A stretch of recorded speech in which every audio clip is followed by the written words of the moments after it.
We've never had this kind of a challenge to religious liberty. We are at a critical point in America. The result is causing rights to religious freedom to erode very quickly.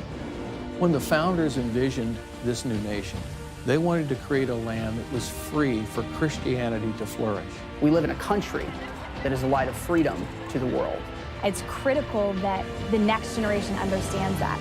I'm not so confident in Washington, but I am confident in the American people. You either get on board with their orthodoxy or you give up. They want the least diversity of any people in our culture.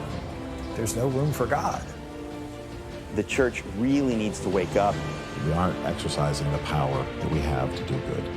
There's a window of opportunity where we can fight. We're entering a very dangerous period. We just need to wake up. It's one of those things that's sort of not reversible if you get it wrong.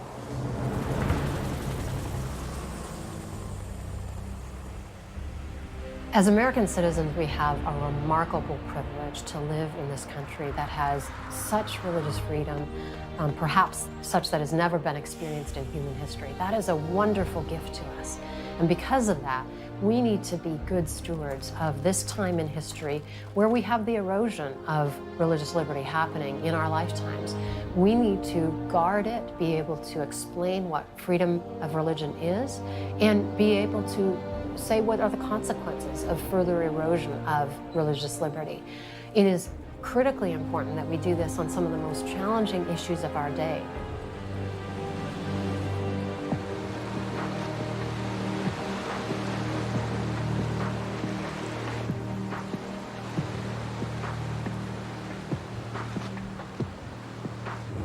Mount Soledad has always been a focal point for the city of San Diego.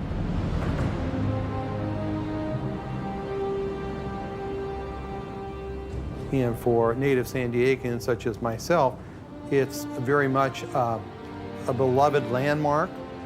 It's a beautiful setting. It's the highest point in San Diego.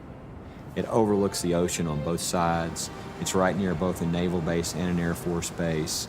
It's probably one of the most beautiful memorials we have in this country. San Diego has always had an identification with the military. We have over 240,000 veterans living in San Diego County, more than any other county in America.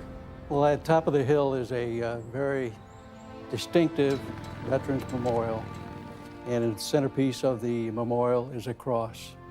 But the memorial itself is unique in that we have over 3,300 plaques of individual veterans who have served honorably.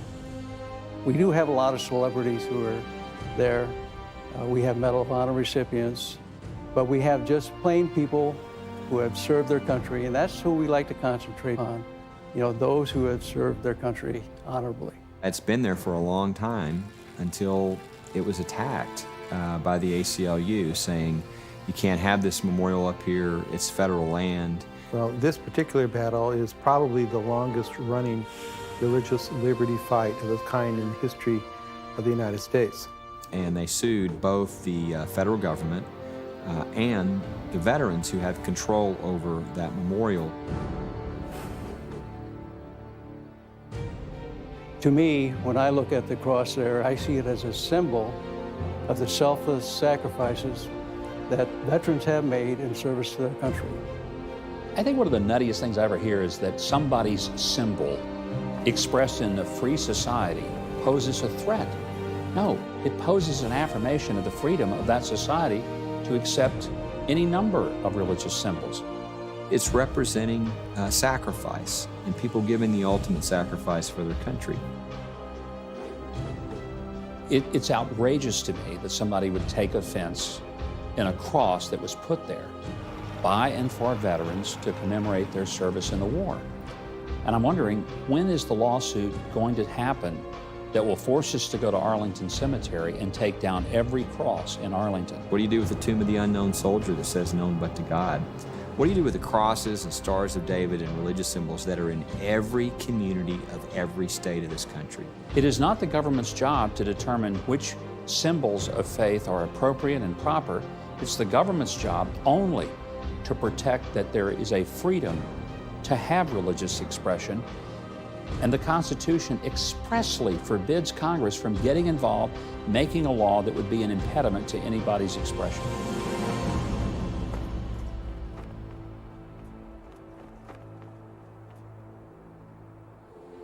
I have a Marine that served in my platoon who was killed September 10th, 1967. And every time I go to that memorial, excuse me, I stop to say a prayer.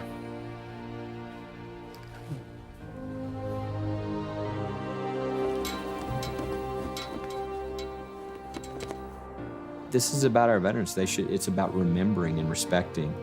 And the way this is being handled, it's like they're trying to take a sledgehammer to that concept and to the veterans. I don't know of any veteran that I've talked to who's indicated, yeah, that cross has to come down. They like the memorial as it is, and they want it to stay as it is.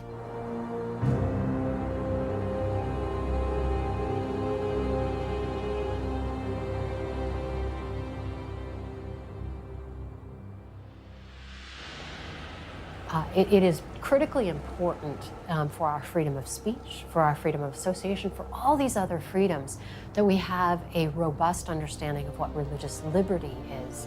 Liberty is always one generation away from extinction. So you can never be too vigilant in protecting your rights and protecting your liberty. We must engage these ideas. It is not possible to be on the sidelines of this debate anymore. It's become clear to me that this is at the heart of American liberty. If you believe in America, if you care about the liberties we've had in America, you need to understand what they are. You need to understand what they are not. And you need to understand that they were bought with an expensive cost of blood, of lives, of treasure, not just in 1776 and in that war, but since then. It's very fragile, and it can go away. And it will go away if we do not attend to the threats to religious freedom right now. We have to remember, religious citizens are citizens too, and they have the equal rights of every other citizen, right? Just as other citizens can bring their convictions into the public square, religious citizens can and should bring their convictions into the public square. You lose your rights because you're religious.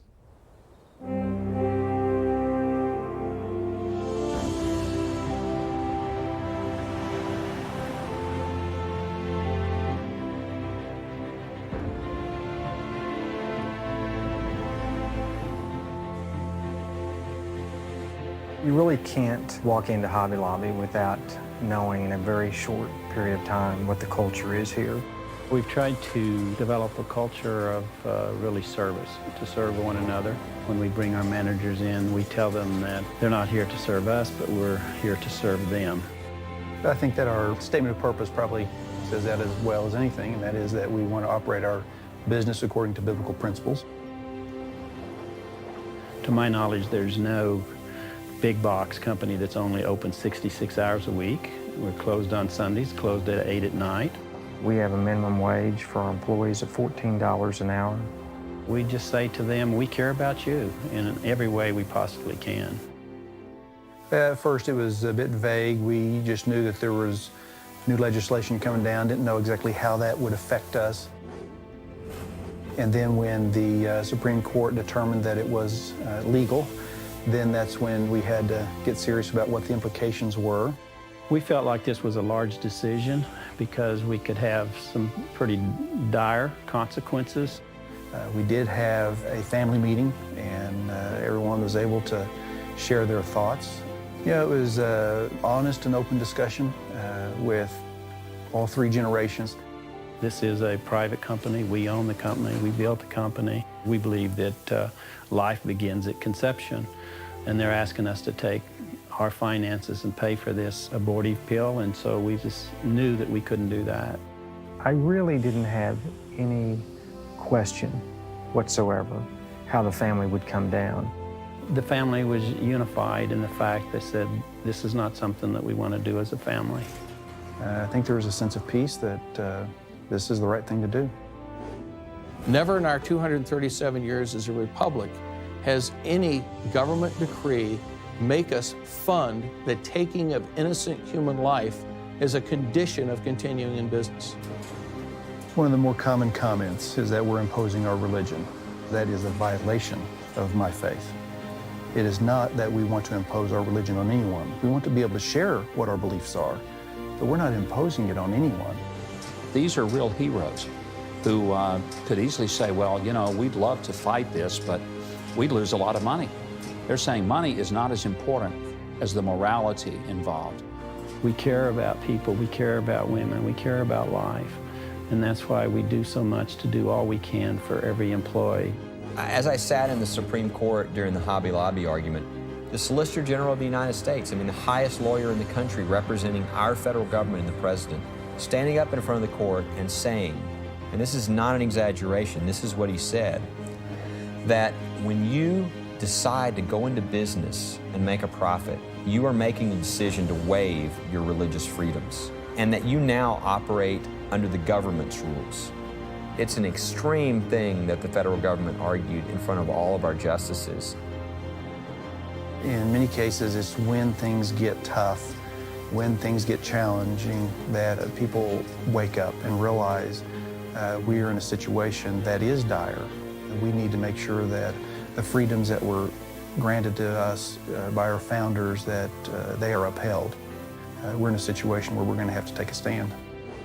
When you saw Hobby Lobby standing up as a Christian organization, that it wasn't going to move away from biblical principles, no matter what the consequences to them, to the company, they were going to be faithful. All Christians in this country and all Christian organizations, they're going to have to choose where they stand. Do they stand with the, I just need to go along with the culture so I won't have to pay any consequences? Or are they going to be, you know what, I'm going to stand with Jesus Christ no matter what it costs me? The idea that an individual as devoutly Christian as the Green family can open and operate a business and put their faith at the curb, it can't be done. When the founders envisioned this new nation, they wanted to create a land that was free for Christianity to flourish. Their vision is based upon the idea of natural rights that are inalienable rights. I've always thought we had a lot to learn from understanding their philosophical, theological, and political arguments. It's not just that they're our founders, they were some of the most thoughtful statesmen in human history. The Founding Fathers weren't at all sort of the modern breed that says, let's let them have their religion as long as they contain it for 2 hours on Sunday morning. They understood the power of religion to shape a society, and they welcomed it. They just didn't want it to be manipulated by the federal government. The first permanent English settlement in America was Jamestown in 1607. The first laws written in America were written in Jamestown from 1609 to 1612. In 1620, the Pilgrims wrote the famous Mayflower Compact, where they covenanted together under God to form a civil body politic. There were over 100 different constitutions, compacts, and charters written during the colonial period from 1607 to 1776. The Declaration is our national covenant.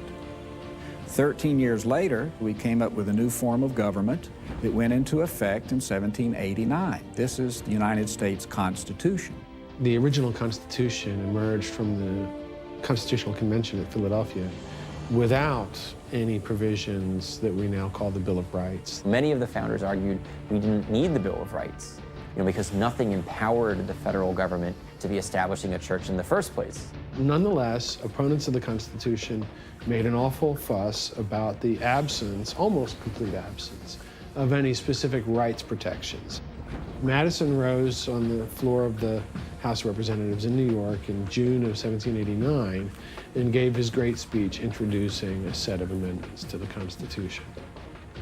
The first things in the First Amendment are the provisions on religion. Congress shall make no law respecting an establishment of religion or prohibiting the free exercise thereof. The Establishment Clause simply rules out that there shall be any national church in the way that England has had a Church of England. There can't be a Church of the United States. They had national church in Europe, and that brought some persecution that caused people to flee to America, prohibiting the free exercise thereof. Simply what that means is that civil government has no right to get involved in how individuals worship, how they fulfill their duty to their Creator. What was considered important about the First Amendment with the Free Exercise Clause is that we had the right to carry what was in our head into the affairs of our daily life, both in private and in the public square. We have a right as individuals to express our religion, to be involved in our religion, and government is not supposed to interfere. This is the first of our rights, the one which, if sacrificed, undercuts the ground of all our other rights, because it is founded in a duty we have before any duties as citizens, before any duties to the state, before any duties to obey the law. We have a duty to our Creator. That's why it comes first. The founders' understanding was of the free exercise of religion, something that informs man's behavior and man's thoughts Monday through Sunday, every day of the week, including the values that they bring into their public life, but also with their business life, their professional life, their commercial life. They understood that there were going to be people who ran their businesses in accordance with the values that they believed God demanded of them. And that's the free exercise of religion.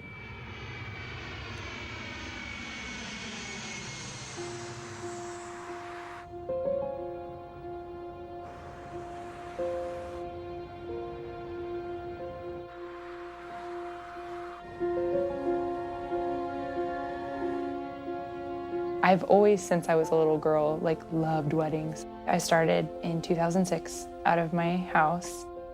I remember when we opened the shop, when I got to decorate it how I wanted, and I just got to be artsy, with my place. It was really awesome to discover that I could be a part of weddings.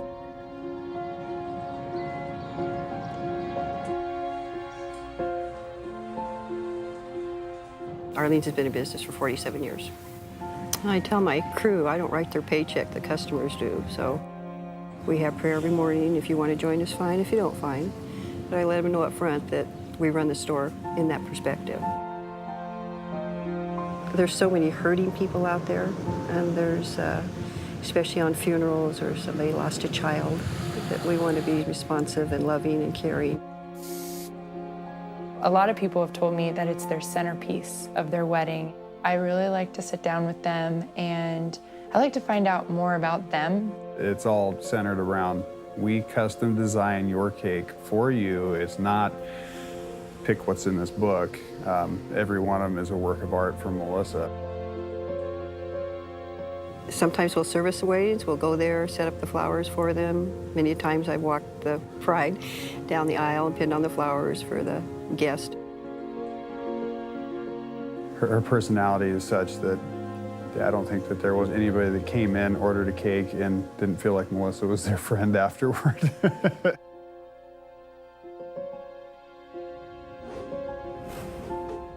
Melissa had set up the appointment. It was via email, I believe. A gal and her mom came in. They sat down, and just like every other time, I said, okay, what's the wedding date? He asked, what's the bride and groom's name? Because that's always one of our first questions, because it's not the top of our contract. She kind of giggled, said it's two brides. I was actually very apologetic. I said, I'm really sorry. I think I wasted your time. We don't do cakes for same-sex ceremonies. She looked at her mom. They kind of got a disgusted look on their face, got up and walked out.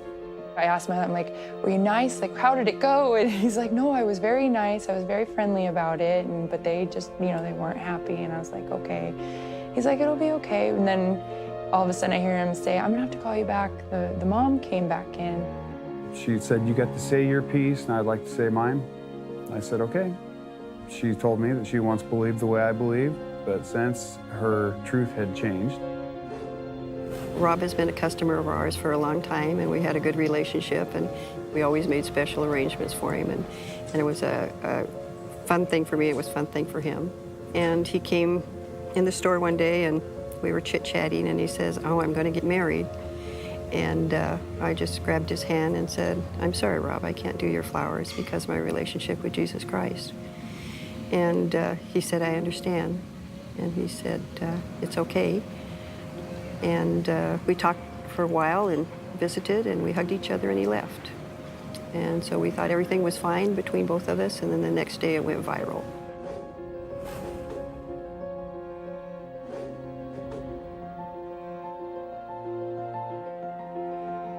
We got a lot of phone calls and emails of people calling me and Aaron a hater.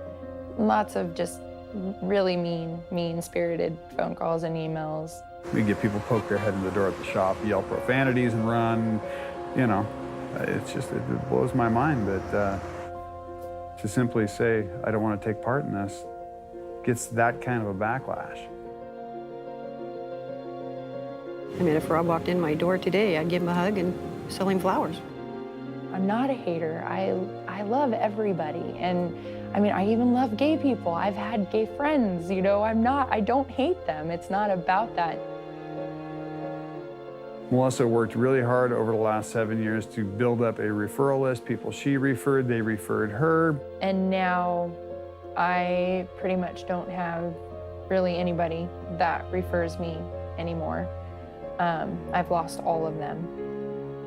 You know, doing the birthday cakes and the baby shower cakes and all that was fun and great, but it just didn't pay the bills. The wedding cakes, that's what paid the bills. So we made the decision to close the door on September 1st. Aaron found a job, thank God. I remember the last day of closing the shop, and it was when we were leaving, and it was the last time we were gonna lock that door. I just broke down. This is her dream. This is her, she put everything, her heart and soul into it, you know. And I've mentally prepared myself that, you know, we could possibly lose everything we have. And I mean, I'm not gonna lie, that's scary, and you know, I don't want to lose everything I have. You know, I know that when God closes one door, He opens another. You know, there's a time you have to decide what you're going to stand up for and fight for. And you know, where is your line? Where are you going to be quiet for everything? When you're involved in a wedding, you're actually asking this person to take hours, days and days of their lives and use their artistic talents to promote messages that are contrary to their core beliefs. They don't have a right to compel each and every photographer in the state of New Mexico to provide them with the artistic skills of photography.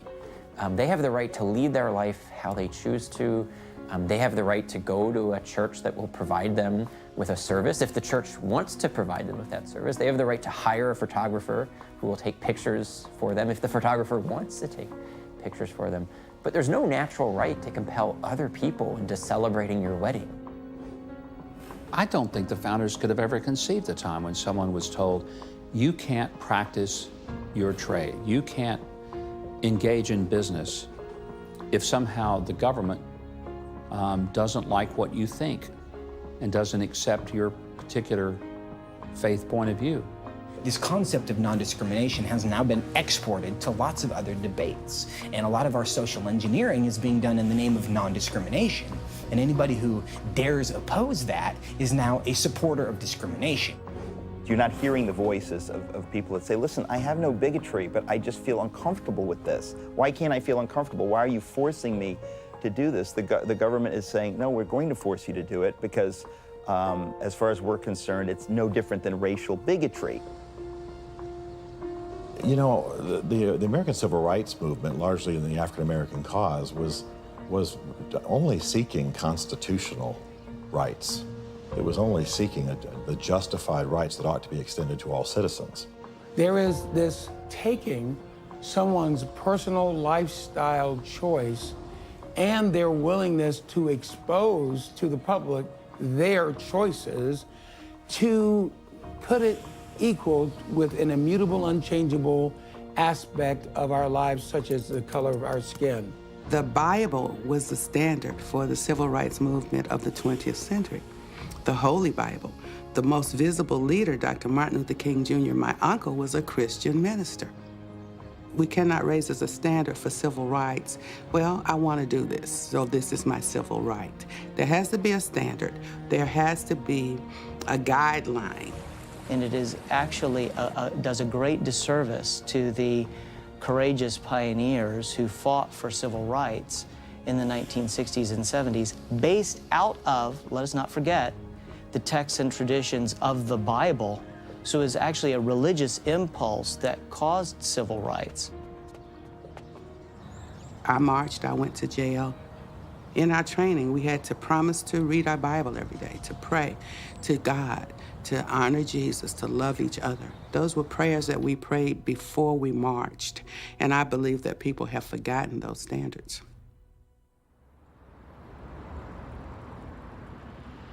You know, the founders sought to protect the free exercise of religion, and that meant much more than just freedom to worship. The blessings that we enjoy today are to have the freedom of religion in our daily lives. We see some people trying to constrict that to the freedom of worship. What they're trying to do is constrain the space for religion to the four walls of a church on a Sunday morning, and to say, you're free to do whatever you want there, but not to do it, you know, in your business or at your school or wherever the case may be. The idea of freedom of religion is freedom for religious expression. What they don't understand is that worship is so much more than what we do on Sunday mornings, that indeed my entire life is to be an act of worship, that my vocation and my relationships with others are a form of worship. You see the movement from freedom of religion to freedom of worship. What's happening now is that, intentionally or unintentionally, they're offering us, the federal government's offering us freedom of worship, but restricting freedom of religion. Freedom of worship means you're allowed to go to church on Sunday morning, and between 11 and 12, inside that building, you can do whatever you want to. It's a purely secular view of America. It's one that will tolerate religious freedom to the extent that you are willing, as a religious adherent, to stay within the four corners of your house or the four corners of your church and pray and worship God.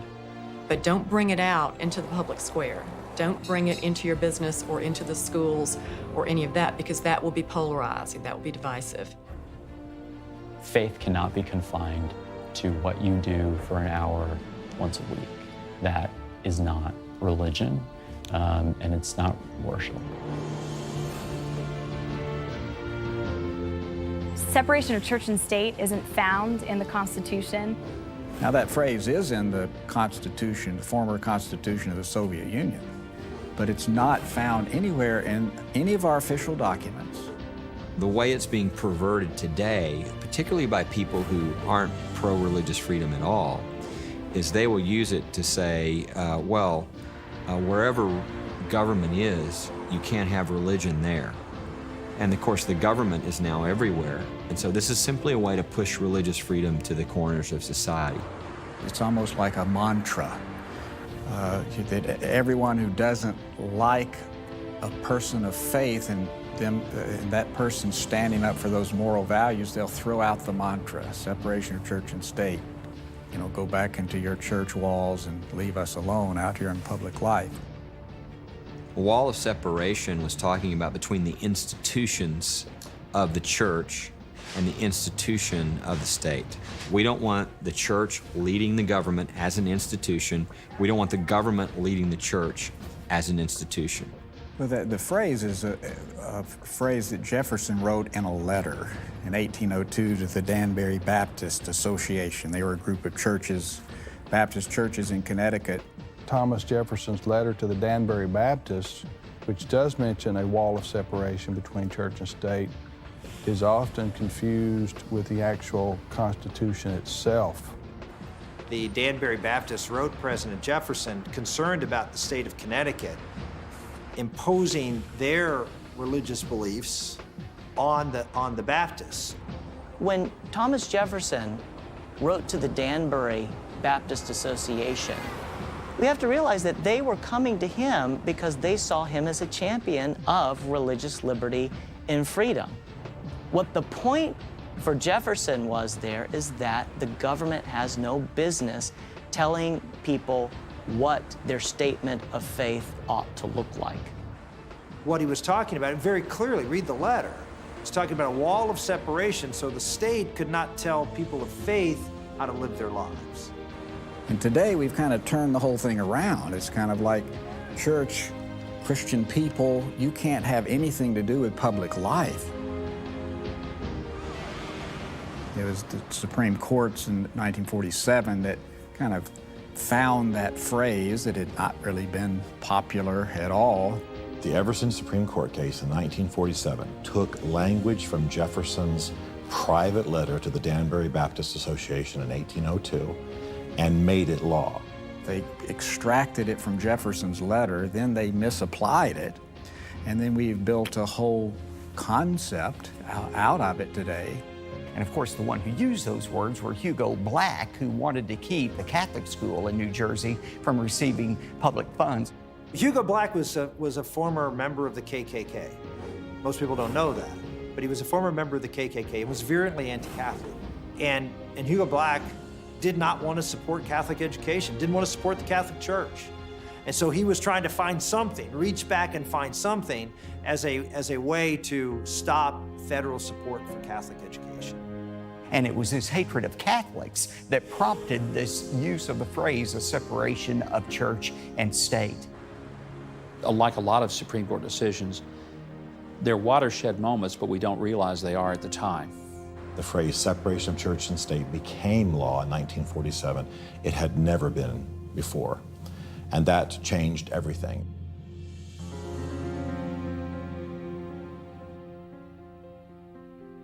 We need to see more respect for religious liberty in our education system today. Political correctness is running rampant over our educational institutions. The Judeo-Christian heritage that has informed American history is one that welcomes rational discourse and that presumes that we would have reasonable dialogue in the public square, and that should include public schools. They say that when you enter the door of a public school, you must park your faith outside. What a radically bizarre notion. Sadly, we've had numerous incidents over the decades that have left a kind of climate of intimidation, that this is not welcome, that your perspectives on ultimate realities are not something that should be engaged in the sphere of education. That's really a very limiting and stultified idea of what academics and education would be about. Any of this information about science or history or literature, these involve inevitably questions about first things, about the origin and destiny and purpose and meaning of life. And to suggest in a classroom that those kinds of ideas are not welcome or can't be engaged is antithetical to the educational enterprise.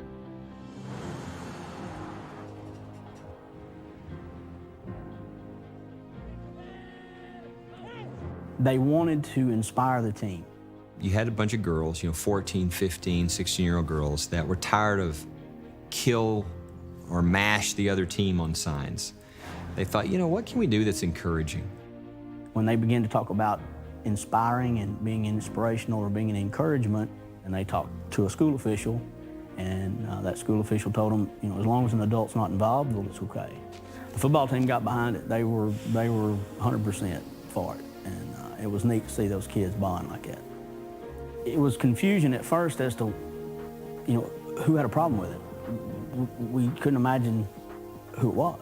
And then all of a sudden a letter comes from across the country from a group from Madison, Wisconsin, the Freedom from Religion Foundation, threatening the school if they don't stop the kids from, mentioning God on their signs.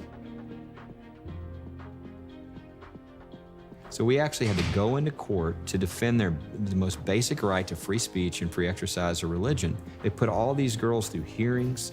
They put them through depositions from hostile attorneys, but they stood their ground the whole way. It does not communicate anything on the part of the school when a student freely expresses their religious viewpoint. And this is what we need to become more comfortable with, is the idea that students should be able to, when it's completely under their volition, express aspects of their faith, aspects of their belief. These are their signs, paid for by their money. The schools had nothing to do with their signs. They didn't decide what goes on them. They don't pay for the paint. The girls did, and their parents. You know, in America, that's called free speech. It inspired the team and the town. Everybody loved it. Everybody was encouraged. These girls had done a great thing. You know, Kountze has 2,100 citizens in the city. Their Facebook page had 60,000 Facebook fans last I saw. It was overwhelming, and it wasn't just the Kountze community. But we had folks from all over Southeast Texas in support of the girls, and my favorite one was a World War II veteran that had a sign that said, "I fought in World War II for the rights for these girls to do what they're doing, and I support them."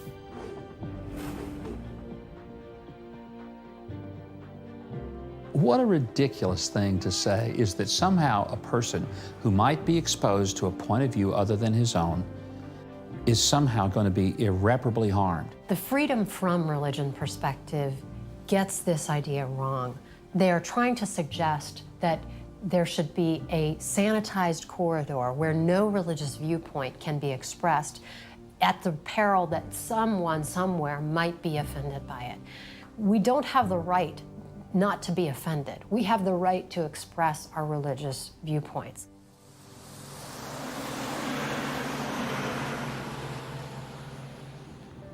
The First Amendment doesn't say that you get to speak unless you offend someone. It's not the way it works. Religion on our college campuses is alive and well unless your religion happens to be Christianity. I did my undergrad at Michigan State University and have been in the teaching profession now for close to 2 decades. I decided along the way that I was interested in working with students on a different level. I was in practicum, had just started, and that's really when everything changed. I read the file of the new client I had been given. I noticed that my client was a homosexual and was dealing with identity issues. While I have no problems whatsoever counseling someone that identifies as homosexual, I would not, based on my Christian beliefs, be able to affirmatively counsel someone that was looking for help with their same-sex relationship. And so what I decided to do was call my advisor. And when I called her, I said, what I'd like to know from you is, should I meet with the client and establish rapport and only refer if it becomes necessary? The ethics code for the American Counseling Association, which is the code that governed the program that Julia was in, has a broad allowance for referrals. It says anytime you find that you're unable to be of professional assistance, you can refer a client. She said, have the client reassigned. And I thought that that was the end of it. I was told by my advisor that I had discriminated against homosexuals. They gave me 3 options. They said that I could take part in a remediation program that would show me the error of my thinking. They said I could remove myself from the program. Now, mind you, I'm almost finished with the program. Or I could request a formal review. Well, I chose the latter. I received a certified letter in the mail telling me that it had been decided that I should be expelled from the program, and so I was. As Julia Ward found out, the choice was between her degree or her religion. As others are finding out, it's a choice between their professions and their religious beliefs. And so, you know, for the other side, it's not a live and let live. It's not a tolerance applies equally to everyone. It's you either get on board with their message, their orthodoxy when it comes to these issues, or you give up things that are critical to you, important to you, including your faith. Julia Ward knows tolerance is not something that applies to everyone. It applies to people who are willing to comply with the governing orthodoxy on a university campus. And if you're not willing to comply, all that stuff about tolerance doesn't matter. I'm a Christian, you know, at home, in the workplace, at school. And to say that I'm a Christian, that doesn't mean that I'm out trying to proselytize everyone. What that means is that the same standard that God has for me at home, He has for me at work, He has for me at school. One of the most radical ways in which religion is being just attacked in a frontal way is through the military. Our chaplaincy in America has its founding even before our nation was founded. It was George Washington saying, you know what, to Congress, I need you to pay for these chaplains. He knew if he was going to put together an army that could win, he needed an army that had the full assistance of what he called Providence. Chaplains have served in every war, in every conflict, wherever our military forces have gone. And for those who haven't served, they don't understand the key role that chaplains play in our nation's military. The next thing we know, we're on ship crossing the Atlantic Ocean. Just in a very short time, we were already in France. We were thrown right into battle right away in the Battle of the Bulge. And every so often, word would come to us that there'd be a chaplain behind the line 2 miles back or whatever. Anybody that wants to go back for church service, leave in the morning at 4 o'clock or whatever, guess what? I always went back. I always crawled out of that hole and go back because I felt so secure with God on my side. This is a unique calling to serve as a military chaplain. What I always say about my role as a chaplain is that I am there to keep the mission going. And my job is to make sure that the most important part of the mission, which is our men and women who serve, are ready mentally to do the job that they're called to do. That's what chaplains do. You get into it to serve soldiers and their families, to bring soldiers to God and God to soldiers. That also meant that it was my responsibility to go with those officers who notified the next of kin. Toughest job a chaplain can do. We're seeing a great imposition on the chaplains corps. The military chaplaincies are afraid for their jobs, afraid for their positions. Unfortunately, we have seen a military develop over the past few years where chaplains are not allowed to pray in the name of Jesus Christ. In the instance of Catholic chaplains, they were actually told to ignore a posting that they were required to read from the Archbishop because they were afraid it might inflame the troops. This is truly outrageous behavior. The part that concerns me the most in this environment is that chaplains are being pushed more into a secular role of a mental health provider. And that's not what we do. When you start muzzling the chaplains, then you're really undercutting not only the morale of the armed forces, you're undercutting the military readiness. There seems to be the minority voices winning out and saying, let's keep Bibles off the desk. But to just simply blanket it off and say, anything I say, or a Bible sitting on my desk, or a Torah sitting on my desk, or a Quran sitting on my desk is overt proselytizing, is just a little laughable. We want our chaplains to be able to preach the gospel and continue to nurture the living, comfort the wounded, and honor the fallen. What's happening are people are having to make a choice between their careers and their religion, and that should never happen. This country was built on religious freedom. There is no reason why anyone in the United States, and especially anyone that serves in the military, to have to abandon their religious beliefs in favor of their career. That's completely wrong, it's unconstitutional, it's illegal, and it needs to be stopped.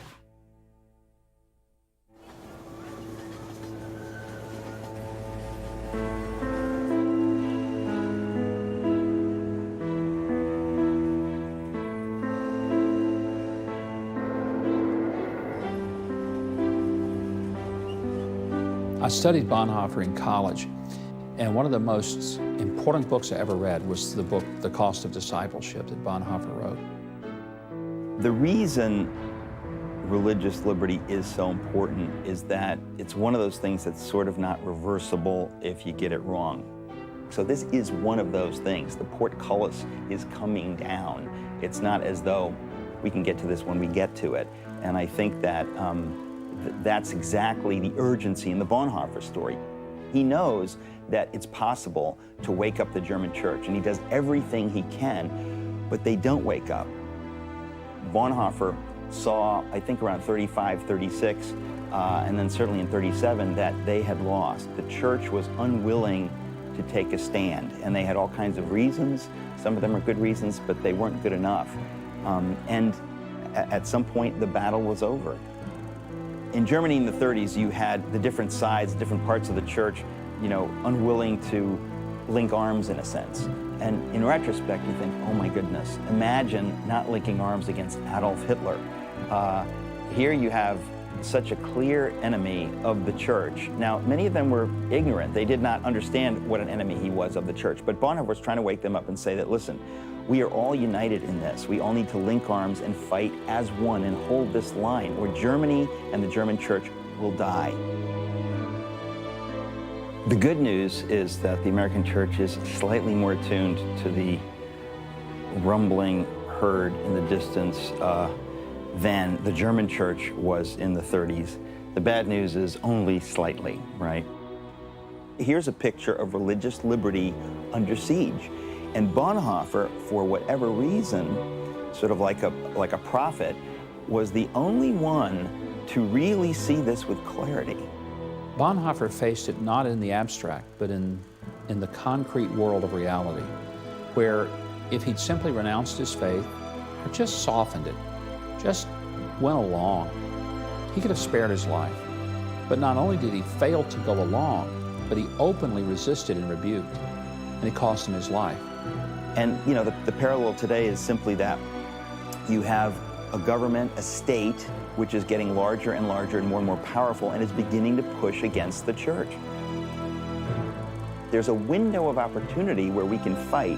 If we don't wake up and fight before then, we won't be able to fight. That's just what happened in Germany, and that's the urgency we have in America now. And people think that's incendiary or I'm being hyperbolic. I'm sorry. I wish I were. I'm not. This is not about us needing to move out of our comfort zone. This is about our comfort zone no longer existing. Basically, there will be a cost that will have to be paid by both Christians and churches for what they believe. We are right at the precipice of that time when I believe churches are going to start experiencing persecution for speaking the truth. You strip away really all the influence of the Christian faith on America, it will be a Western European country. We're headed to a place of greater conflict. We are a very short span of time away from full-bore persecution in ways we never even imagined. Once things start spiraling, it will go quickly. Nobody would have thought America could have changed this much in the last 5 years. No one could have predicted this. It is happening. It will continue to happen. It will heighten. There will be a price to pay. It's only going to get more front and center. And you don't have to be a prophet to realize that. If you'll just look at what Jesus said, you know, it's not going to get easier, period. And so the church is going to have to navigate some very, very difficult waters here in America because we're not used to having our religious freedoms infringed upon. And how we respond to that in this critical time, it's radically important. The reason that we have the kind of cultural pushback that we do today on people of faith is that the people of faith have treated it as if it was really unimportant, as if it were truly disposable. There are a lot of people who talk about religious liberty, but they never get to the gospel. They get to the founders, but they don't get to the gospel. There really is a need for the church to repent. I think the church has to come get on their knees before God. If my people, which are called by my name, shall humble themselves. The gateway to turnaround is a door called repentance. There has to be weeping and wailing before God, to God to have mercy upon us, that His grace and mercy will fall upon us. That's going to be the price of us continuing in a land of blessing, a land of provision, and all the great things that America has been. Return to the Lord, return humbly to God, and we're blessed. If we don't, we're not.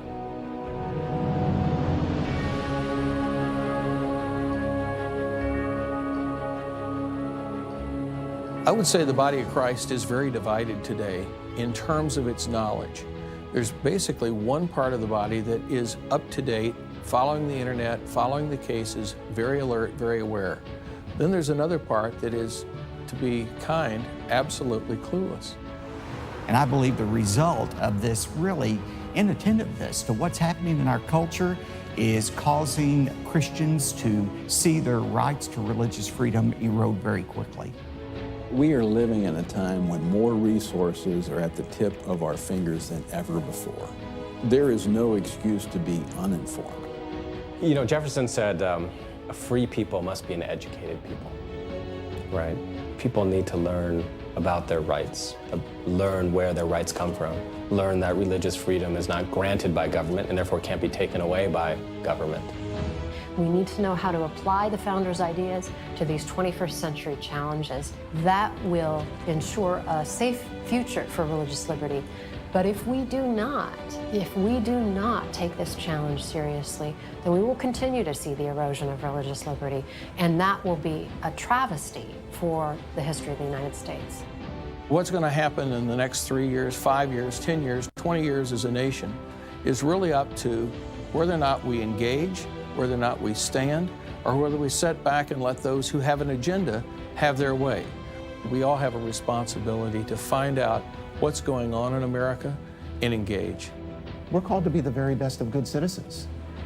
And that means being out there and working and acting in this political sphere.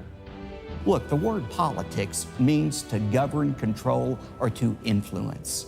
When you say a Christian shouldn't get involved in politics, what you're saying is Christians shouldn't be trying to influence the culture in which they live. How can any Christian say that with a straight face? I don't see anywhere in the Scripture where it says go into all the world except politics. I think we're to go straight on into that world carrying the contagious message of Jesus Christ. The single most influential factor in the direction of the nation is the direction of our churches. And what determines the direction our churches take are what our pastors teach and preach.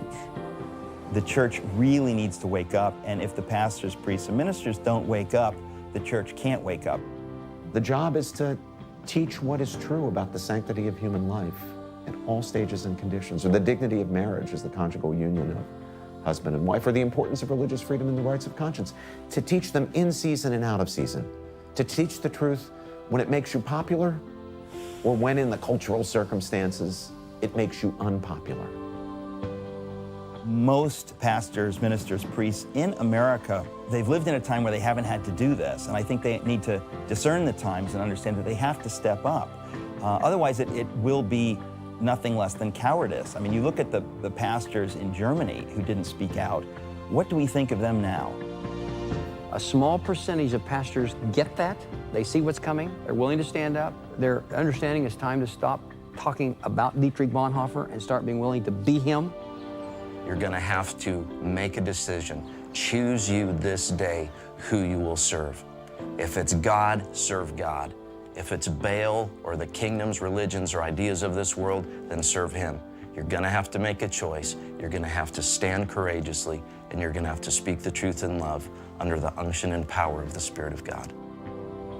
The most important thing that pastors could be saying right now as it pertains to religious freedom is to challenge their congregants, to challenge the followers of Jesus Christ to live their faith uncompromisingly, unapologetically, in the workplace, in the schools, to live out their faith with the appropriate demeanor of respect and humility, but boldly. no matter how much we disagree with them, every person that exists was created, imago Dei, in the image and likeness of God. And because they are in the image of God, we must treat them with dignity and respect at all times. That's the way we are called as members of the body of Christ to fight. Vigorously, hard, with excellence, but with respect for those we oppose. As off track as our American government has gone, we do have moments when we get to speak what we believe. And if we don't take those moments, we aren't exercising the power that we have to do good. Enter the public square boldly, confidently, unafraid, and stand up for the most important principles. We have been blessed with so many freedoms, so many liberties. And so when we look at all the blessings we have in America, it's only natural that we have to remember not to take them for granted, and that we have to make a difference, and we have to make sure that we're the generation that preserves these freedoms and liberties for future generations. There's a common sense to Americans. It tends to be live and let live. And I'm not so confident in Washington, but I am confident in the American people, in the common sense of the American people. And I think in the long term, that common sense will govern. And most of this is about pushing back the federal government and pushing back government in general and say you're encroaching over the line of what ought to be a citizen's individual religious liberties. We need to be good stewards of all the good gifts that God has given us. And that includes the freedom and the heritage of liberty that we have. And so Christian citizenship entails guarding that for the good of our neighbor, for the good of society, for the good of the next generation. I actually think we can turn the tide. If we come to a point where we're more committed to God and to His truth than we are to the politically correct, ever-changing culture in which we live. You need to be registered and you need to be voting. So a healthy way to participate in this process is to simply vote. There's some good, decent people out there running for office and that are in office. We need to support them, those people that affirm our values, our Judeo-Christian values. I believe that if you were born in the United States of America, you have a responsibility and an obligation to not only vote, but to be well informed. To not only be well informed, but to educate those in your community and in your sphere of influence. Christians vote. We have to vote. I mean, it's a part of our Christian citizenship. It's a part of being salt and light. So if you're a Christian, you vote. Elections have consequences. National elections determine who's going to be in the Supreme Court and sit on federal benches. Local school elections determine who's going to make decisions regarding our schools. It is important we get involved in the political process and choose godly leaders. Winning elections, electing people who are conscious of the vital importance of religious liberty and will join with like-minded people. These are all part of the mix. God says that, that we are to be careful who we choose to govern. Choose from among yourselves those that are wise, that fear God, that have a biblical worldview, because those who govern us obviously have a great impact on our ability to fulfill our God-given duties. Now, we need to be careful of the sources we go to and have trusted sources that come from organizations that have a clear mission to operate from a biblical worldview and help you understand those issues, but they'll give you the guidance on where the candidates stand. I think one of the most effective ways that churches can empower and equip their people in being better citizens is to provide them voter guides. We as Christians in churches need to get engaged and get behind these individuals and support them with our money, with our time, with our talents, and help get them elected. Too many Christians have taken our religious liberty for granted for too many years. And I think we're all guilty of that. So it's time that people learn the value of religious liberty, what a precious gift it is. And if we don't learn that lesson, we're going to lose it. Duty is ours. Results belong to God. And I think that's how we have to approach this. Duty to stand for truth and speak that truth in love, that's our duty. The outcome, As much as we hope that this country will change, and it may, and I hope it does, and I pray that it does. But if it doesn't, the results ultimately belong to God.